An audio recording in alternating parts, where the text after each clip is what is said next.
You ever notice how people talk about life like it's supposed to make sense? Life is a journey, they say, yeah? More like a road trip with no map, the GPS screaming, recalculating, and someone in the back seat throwing snacks at your head. It's chaos with good lighting, a beautiful disaster. We like to dress it up with quotes, stick it on mugs, live, laugh, love, but underneath it all, life is one big, hilarious mess pretending to be organized. Think about how it starts. You're born crying, covered in goo, and everyone around you is clapping like it's the best thing they've ever seen. That's life's first joke. You literally show up screaming, and they say, "Aw, how cute." From day one, we're trained to confuse panic with celebration. Then you spend your childhood trying to figure out what's happening. And just when you start to understand, people tell you to grow up. Grow up into what? Exactly. The same people who spend half their adult lives looking for their car keys? That's not growth, that's evolution in reverse. The truth is, life's not supposed to be tidy. It's supposed to be messy. If it wasn't, we'd have nothing to talk about, nothing to laugh about, and nothing to learn from. Every great story starts with something going wrong. Nobody wants to hear, "Everything went perfectly today." It's not a story, that's a malfunction in the entertainment system. Life is like a sitcom where the writers forgot the script but kept the laugh track running. We've built an entire world on the illusion of control. People schedule their days down to the minute, wake up, meditate, drink green juice, check emails, hit the gym, manifest success, go to therapy, cry in the shower, post a motivational quote, sleep, repeat. We call that balance. No, that's juggling flaming swords while standing on one leg on a skateboard. The funniest part, we act surprised when it doesn't go smoothly. We go, "Why is life so stressful?" Because you made it a PowerPoint presentation. That's why.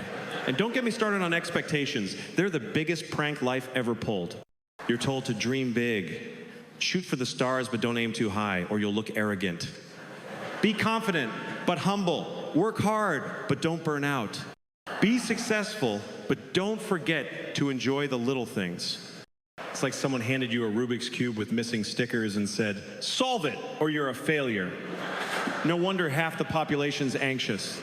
We've turned life into an exam nobody signed up for, and the test changes every 5 minutes. But here's the twist. That's the funny part. The whole joke is that nobody knows what they're doing. Everyone's improvising, and some people are just better at hiding it.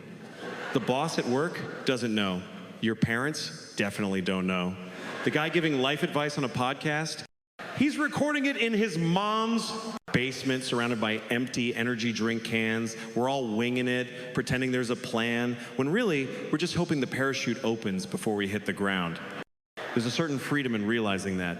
Once you stop expecting the world to make sense, it starts getting funny, like really funny. You drop your phone in the toilet, you can cry or you can laugh, because either way, that phone's gone. You get fired for not being a good fit? Maybe that's just the universe saying, "Hey, we're upgrading your misery package." It's all perspective. The mess doesn't go away, but the laugh keeps it from swallowing you whole.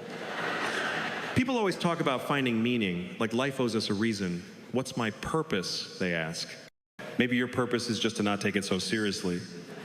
Maybe the point isn't to fix the mess, but to dance in it. Because every time you think you've got it figured out, life changes the rules. You pay off your debt, boom, your car breaks down. You finally get promoted, suddenly your boss quits, and now you're doing 2 jobs for the same pay. You meet the love of your life, then realize they don't believe in using deodorant. It's endless, and it's hilarious if you let it be. We love pretending we've got control, but the truth is, life's been freelancing since the beginning. You plan your wedding, and it rains. You plan a beach vacation, and there's a hurricane. You buy a white shirt, and spaghetti sauce declares war. The universe doesn't follow your calendar. It's more like an improv show with bad lighting. You can either fight it or grab a seat and enjoy the performance. You know what's crazy? The mess is what makes people interesting. Nobody wants to hang out with someone whose life is perfect. Imagine talking to that person. "Oh, you never have problems? You wake up refreshed every day? You have no regrets? Great, let me just walk into traffic." The best. People are the ones who've been through nonsense, who failed, cried, laughed, fallen apart, and somehow still show up smiling. They're the ones who make you feel less alone in your own circus. And here's the kicker. Most of the mess comes from trying too hard to avoid the mess. We build all these safety nets, insurance, warranties, 5-year plans, then we panic when they don't work. We keep asking, why me? as if there's a cosmic spreadsheet somewhere with your name on it and a note that says, let's ruin this guy's Tuesday. No, life's chaos isn't personal, it's just equal opportunity absurdity. Even our emotions are part of the joke. We try to label everything happy, sad, anxious, motivated, like we're sorting laundry, but feelings don't follow the rules. You could be laughing at a meme and crying 2 minutes later because your toast burned. Humans are emotional spaghetti, tangled, messy, and occasionally delicious. And the worst advice anyone can give you is stay positive. No, stay honest. Some days are great, some days suck, and most are just a confusing mix of both. The trick isn't pretending to be happy, it's finding humor in the absurdity of it all. We spend so much time chasing this idea of a perfect life that we forget how to live the real one. Everyone's in a race. Get rich, get fit, get married, get noticed. But nobody tells you what happens after you get all that. You just start a new race. Life isn't a finish line, it's a loop.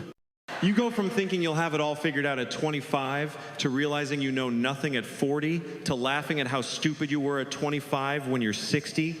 The whole thing's a comedy marathon, and the only way to survive it is to stop pretending it's a serious competition. There's something beautiful about the imperfections, though. You spill coffee on your shirt before a big meeting, and suddenly you've got a story. You miss your flight, and you end up having the best conversation with a stranger.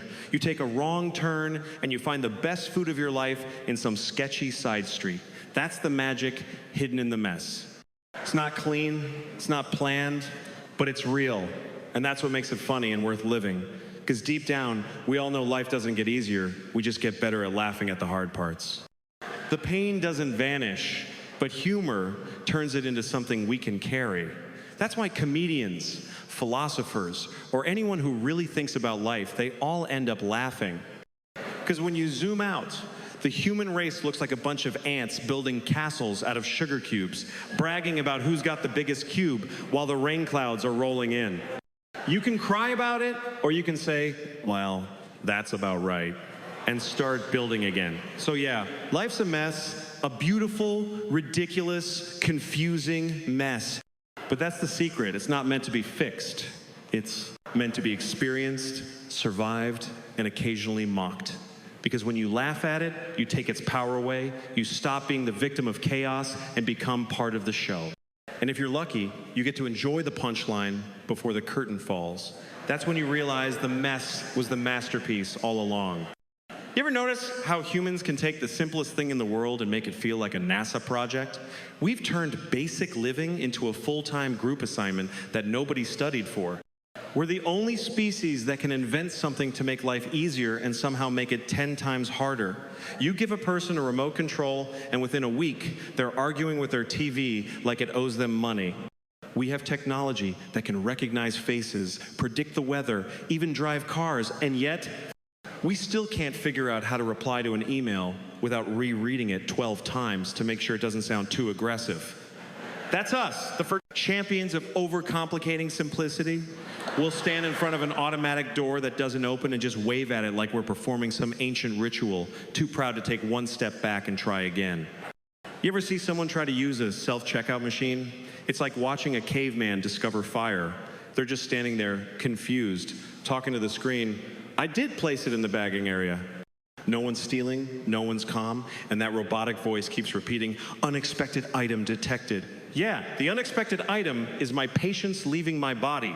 We've reached a point where we can summon food, friends, or a taxi with our thumbs. But the second the Wi-Fi cuts out, civilization collapses.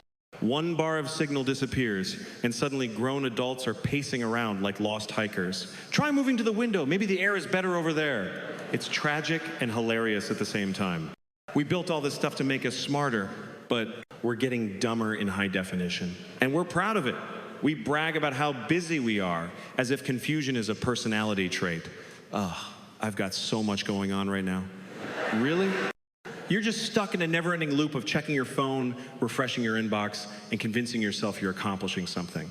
We've convinced ourselves that productivity is happiness, which is why everyone's exhausted and pretending to meditate while secretly scrolling through notifications.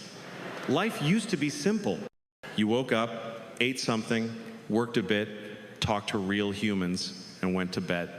Now, There's an app for breathing, a video for sleeping, and an influencer trying to sell you a morning routine that takes 3 hours and a blender. We've industrialized being alive. You can't even drink water anymore without checking if it's filtered, mineralized, ionized, or blessed by mountain monks. Somewhere along the line, we decided that simple wasn't good enough. It had to be optimized. We overcomplicate emotions too. You can't just be sad anymore. You have to diagnose it, analyze it, and post about it. Every feeling becomes a research project. We've turned having a bad day into reevaluating my entire life journey. And happiness? Oh, that's a whole algorithm. You need the right playlist, the right lighting, the right latte art. If the phone doesn't look like a heart, the day's ruined. And relationships, don't even get me started. You can't just meet someone and like them now. No, you have to decode texts like they're secret messages from the CIA. He used 2 emojis instead of 1. Does that mean he's serious or just polite? We have entire conversations in our heads trying to interpret the digital equivalent of cave drawings. She said, haha, is that a real laugh or a fake one? We've made love and connection, the most natural things in the world, into psychological warfare conducted through screens. Even relaxation isn't relaxing anymore. You can't just sit down and do nothing. People make you feel guilty for not being productive. You tell someone, I took the day off, and they look at you like you confessed to a crime. Oh, must be nice. Yeah, it is nice. That's why I did it. But we're addicted to struggle. We treat peace like a malfunction. If we're not stressed, we think we're doing something wrong. We crave chaos because calm feels suspicious. And yet, we complain about stress like it's a new phenomenon. Oh, I'm so overwhelmed. Really? Overwhelmed by what? A notification that your groceries have been delivered? People used to run from wild animals. We panic over low battery. Imagine explaining that to your ancestors. Yeah, life's really tough now. I was in the middle of ordering sushi and my phone died. They'd slap you with a rock. The irony is, the more advanced we get, the more fragile we become. You ever notice how people now have emotional breakdowns because someone didn't like their post? We used to get rejected in person, in public, in front of witnesses. Now, 1 digital thumbs down, and we're journaling about self-worth. We built a society where approval is currency and the bank is run by strangers who barely exist. We do this with everything. Eating, sleeping, working, nothing can just be anymore. You can't just have a sandwich. It has to be artisanal, locally sourced, and posted online before the first bite. You can't take a nap. You have to call it a mindful rest reset. We've turned daily survival into marketing. Even pets aren't safe. Dogs used to eat leftovers. Now they get organic meals served in porcelain bowls. Somewhere, there's a dog eating better than half the population, wearing a sweater, and wondering why his owner cries during yoga. But the funniest part? We think we're evolved. We walk around with our smart devices, pretending we're living in the future, while still tripping over the same emotional wires people did centuries ago. We've got GPS for roads, but no idea where our lives are going. We can connect to anyone, anywhere, anytime, and still feel completely alone. We've automated convenience, but outsourced common sense. And this obsession with making everything complicated comes from fear of facing how simple life actually is. If things are simple, then we have no excuses. If happiness is just sitting outside, breathing, and being grateful, then what's all this noise for? We keep adding layers because deep down, we're scared of stillness. Stillness makes us see ourselves. And that's a terrifying mirror for most people. That's why we create problems out of thin air. We can't stand peace for too long. The minute everything's fine, we go, something's wrong. We need drama, confusion, activity. We're addicted to feeling important, even if it means sabotaging our own calm.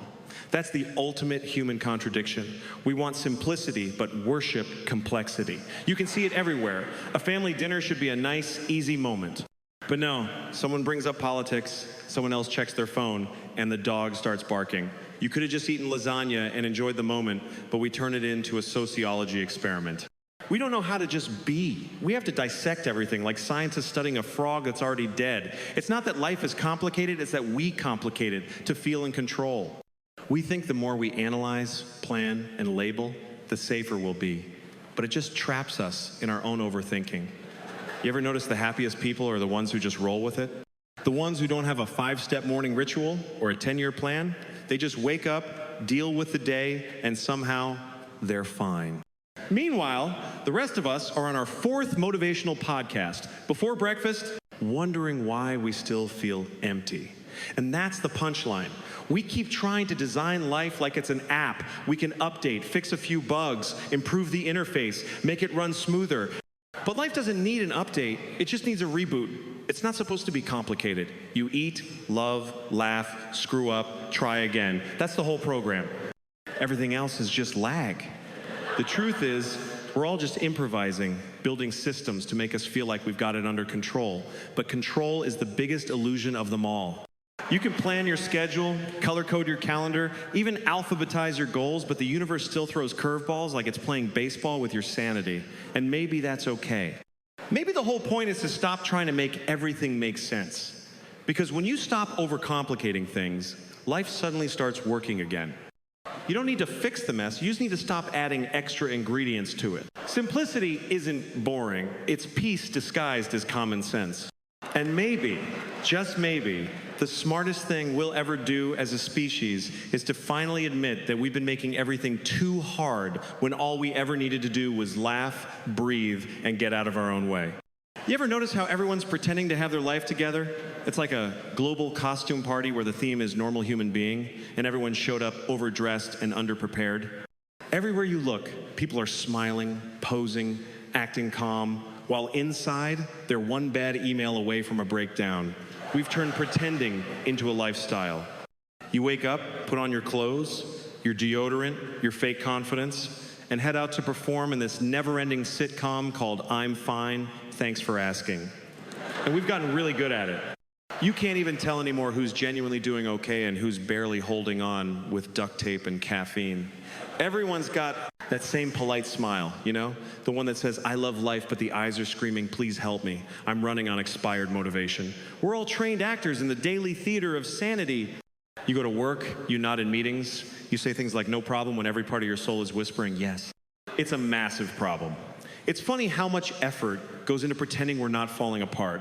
We edit our emotions like we're managing a social media feed. Crop out the bad days, apply filters to the anxiety, and post only the highlights. Had a great weekend, sure you did. Care in the caption forgot to mention the existential crisis in the car ride home. Social media is basically a museum of fake stability. Everyone's got a smile, a quote about gratitude, and a nervous breakdown on standby. And that's the thing, we're not just pretending for others, we're pretending for ourselves.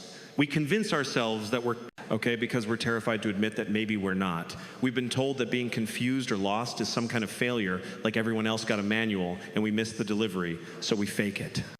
We pretend to know what we're doing. And the wild part, everyone else is faking it too. It's an entire planet full of people bluffing their way through existence, nodding like they've got the answers, when the truth is, we're all just trying to keep the Wi-Fi connected and the bills paid. You ever notice how weirdly specific our pretending gets? Like, we pretend to love our jobs. That's a big one. Half the world wakes up, groans, gets dressed, drives through traffic, and then spends 8 hours pretending that spreadsheets and sales reports make them feel fulfilled. We say things like, I'm passionate about corporate growth, when deep down, we'd rather be passionate about not talking to anyone before noon. The whole workplace dynamic is built on mutual lying. The boss pretends to care, the employees pretend to be motivated, and everyone pretends that this endless cycle is teamwork. And then there's social life. You can't just say, I don't feel like going out tonight. You have to come up with some elaborate excuse. Sorry, I can't. I have an early meeting tomorrow. No, you don't. You just don't want to wear pants and listen to other people's problems. But honesty makes people uncomfortable. You say, I just need some time to not deal with humans, and suddenly you're a weirdo. So we smile, we go, we nod, we drink, and we fake interest in conversations about houseplants and crypto. Even relationships run on pretending. The early stages are all about illusion, pretending you're chill, pretending you don't care that they took 4 hours to text back, pretending you like their music taste. You go out of your way to seem normal, when in reality, you're one minor inconvenience away from crying in a grocery store. And then, years later, when the pretending wears off, people say, you've changed. No, I didn't change. I just stopped auditioning for the role of your ideal partner. The funniest part is, everyone's doing it at the same time. You're sitting in a cafe, trying to look relaxed, sipping your overpriced coffee, scrolling through your phone, pretending to be busy, and across from you, someone else is doing the exact same thing, pretending to be deep in thought while trying not to look lonely. It's like an unspoken agreement. You pretend you're okay, I'll pretend I don't notice you're not. That's the modern social contract. We even pretend about small things like how we feel in public. You ever trip in front of people? The instant recovery mode kicks in. Oh yeah, totally meant to do that. You could dislocate your spine, but you'll still pop up like, haha, I'm fine. We can't even fall correctly without performing, because God forbid anyone sees the truth that sometimes we stumble, sometimes we fall, sometimes we're human. And the irony is, all this pretending just makes everyone feel lonelier. Because we look around and think, wow, everyone else seems to have it together except me. But the reality is, everyone's having the same thought. Everyone's comparing their behind the scenes to someone else's highlight reel. That's why people are more anxious than ever. We're surrounded by performances and starving for something real. Even the way we talk has become scripted. You ever have one of those robotic conversations? Hey, how are you? Good. You? Good. That's it. That's the whole exchange. Nobody's good. We're all barely managing, but we repeat the lines like it's a spell that keeps the chaos away. Imagine if people actually answered honestly, how are you? Oh, I'm emotionally unstable, mildly caffeinated, and avoiding adulthood. Now that's a real conversation, but we can't say that people might think we're dramatic. So we lie, smile, and keep the illusion alive. It's wild how we measure success too. Not by peace, or purpose, or joy, but by how good we are at pretending everything's fine. We idolize high-functioning people translation, folks who can cry in the shower and still show up to work on time. That's the new American dream. Stability on the outside, quiet panic on the inside. We become experts at emotional camouflage. Even family gatherings are an Olympic event in pretending. You're sitting at dinner, everyone's smiling, and underneath the table it's a cold war of passive aggression. How's work? Great. No, it's not. How's your relationship? Perfect. No, it's not. Everyone's got secrets, regrets, disappointments, but we pass the mashed potatoes and pretend we're a Hallmark movie. And then someone brings up politics, and the masks start cracking. We've built an entire culture that rewards appearances over authenticity. You can't just exist, you have to brand yourself. Your clothes, your opinions, your hobbies, everything's curated to make you look like the best version of yourself, even if you have no idea who that person is. We're so obsessed with seeming okay that we've forgotten how to be okay. And the saddest part, we think we're fooling each other, but we're all in on the same joke. There's something hilarious and heartbreaking about that. Everyone's carrying invisible luggage, fear, guilt, doubt, but we hide it like it's shameful. We post vacation photos with captions like, living my best life, while quietly wondering if it's all slipping away. We think vulnerability is weakness when it's actually the only honest thing left in this performance we call adulthood. But here's where it gets funny. The second someone stops pretending everyone else breathes easier. You ever see that? You open up a little, admit you're tired or confused, and suddenly everyone around you goes, oh, thank God, me too. It's like the moment one person breaks the illusion, the whole room exhales, because pretending is exhausting. It's like holding your breath all day just to fit in. And when someone finally tells the truth, it's a relief, not just for them, but for everyone watching.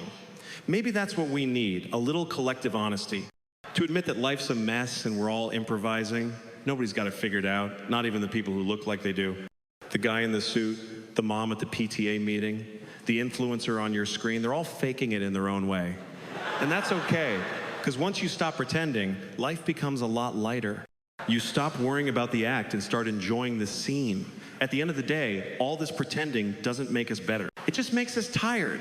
We don't need to have it together all the time. We just need to be real enough to laugh when it all falls apart. Because the truth is, nobody's normal. We're all weird, lost, slightly broken creatures trying to make sense of a world that never sends instructions. And maybe that's not something to hide. Maybe that's what makes us human. So if you ever feel like everyone else is doing better, just remember they're probably just better at pretending. The act's the same, the mess is universal. The sooner we drop the script, the sooner we can start laughing for real.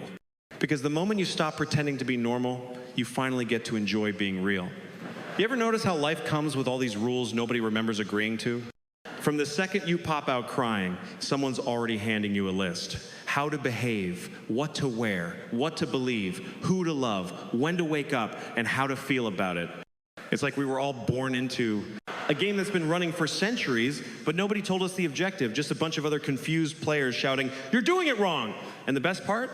Nobody actually follows these rules consistently. They just use them to make themselves look more put together while they secretly break everyone behind closed doors. We're told to be yourself, but only if yourself fits into what everyone else considers acceptable. You can't be too loud, too quiet, too different, or too real. They say, follow your dreams, but then they also say, be realistic. Well, which is it? Because I can't exactly be a dream-chasing realist. That's like being a vegan butcher. It sounds noble, but it's a contradiction that ends in tears. Society hands us these one-size-fits-all rules, and they never fit. They're like jeans from the wrong decade, tight in the wrong places, uncomfortable as hell, and somehow everyone insists they're just right. And the funniest part? We follow them anyway. Not because they make sense, but because we're scared not to. The rules are like invisible traffic lights for life. Nobody enforces them, but if you ignore one, people start honking. You decide to take a day off work to relax, and suddenly you're lazy. You choose not to get married, and now you're afraid of commitment. You don't want kids, and people act like you've personally doomed the human race. Everyone's so obsessed with doing things the right way that they forget the whole system's made up by other confused people trying to look confident. You ever meet those people who act like they've got it all figured out because they follow every rule to the letter? The ones who brag about their 5-year plan, their perfectly portioned meal prep, their early morning jog. Yeah, those people. They're not living, they're performing a PowerPoint presentation called My Life is Going According to Plan. And you know what's always funny? The moment something goes wrong, and it always does, they break faster than a cheap umbrella in a hurricane. Because when your happiness depends on everything being under control, chaos becomes your worst enemy. But chaos is the whole deal. Life isn't supposed to be neat and structured. It's supposed to surprise you. That's where all the fun, pain, and beauty hide in the moments you didn't plan for. Yet we've built this whole culture around trying to predict everything. We've got calendars, planners, habit trackers, vision boards, just layers of rules on top of routines, on top of stress. Wake up early, drink water, don't eat carbs, stay positive. At some point, your life just becomes a list of chores disguised as self-improvement. You can't even relax without following rules anymore. You try to take a break, and someone's like, "Are you meditating correctly?" There's no correct way to breathe. "Susan, I've been doing it since birth." The whole self-care thing has turned into another competition. You can't just nap. You have to journal, burn incense, and reflect on your inner child. Somehow even rest got rebranded into productivity. We can't even be lazy without turning it into a workshop. And then there are the moral rules, the invisible ones that shift every decade. What was rebellious in one era is fashionable in another. We spend so much time pretending we're progressing, but all we're doing is swapping one set of social expectations for another. In the 1,950 seconds, you had to fit in. Now you have to stand out. But not too much, just enough to look original without making anyone uncomfortable. You can't win. If you follow the rules, you're boring. If you break them, you're difficult. Society loves rebels as long as they still pay their taxes and dress nicely. You know what's weird? Every generation thinks the next one's doing it wrong. The old say the young have no discipline. The young say the old are out of touch. And everyone thinks their way is the normal one. Nobody stops to consider that maybe normal doesn't exist. It's just a moving target that changes depending on who's complaining. The truth is, life has no manual. We just keep pretending there's one so we don't have to admit how scared we are of uncertainty.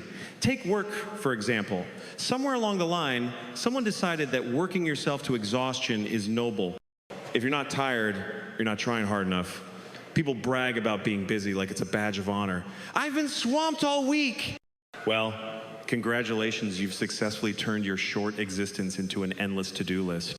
Nobody wants to say, hey, maybe we're working too much for things we don't need, because that would break the rule that says productivity equals worth. We've confused movement with progress and effort with meaning. Then there's the rule book of politeness. You can't just say what you mean, you have to wrap it in 10 layers of social sugar. "I don't like that idea" becomes, "That's interesting, but let's revisit it later." "I can't stand you" becomes, "We should grab coffee sometime." We've become professional diplomats in our own lives.